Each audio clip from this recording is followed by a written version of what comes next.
Donovan's second argument is a little bit more substantial, and he again returns to the sort of position laid out by the theologians who adopted Buber's argument in the first place, to say that knowledge is, in the biblical use of the word, an existential sort of thing rather than a science sort of thing. I.e., when we talk about knowing someone, it's of a definite certain kind. It's not the same as knowing things. And so you might want to kind of argue that really it's this second sort of existential personal knowledge that matters, and not science type knowledge in relation to things and objects. And that's all fine. And so we might say that, all we need then is this experience that provides existential knowledge, and not the cold hard analysis that follows from thinking about arguments. But the trouble is that we can't really talk about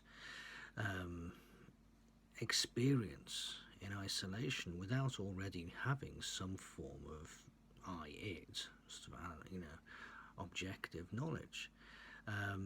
What sort of thing would you take an experience to be unless you already knew something of the type of thing that it is, the type of it that it is? I mean, for instance, my wife. I love my wife. I don't really think of her as an it. I think of her as a you, and it's definitely the you that I value when, I'm spending time with her, However, there was certainly a point in which her as an it was a primary point of connection. I needed to know what it was that she was, i.e. that she was a human, that she was a person of a certain type, of a certain character, of a certain qualities and characteristics that she might have. And it was once I knew those sorts of things that I could make sense of and really understand her character and the person that she is.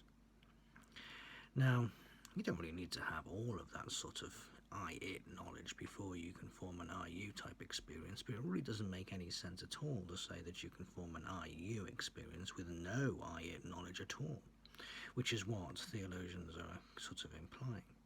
So to sum all of this up, in short, to have experience of presupposes some, not necessarily lots, but some knowledge about. And so in order to achieve that knowledge about, we need some other means other than experience, some other form, whether it be argument or something else.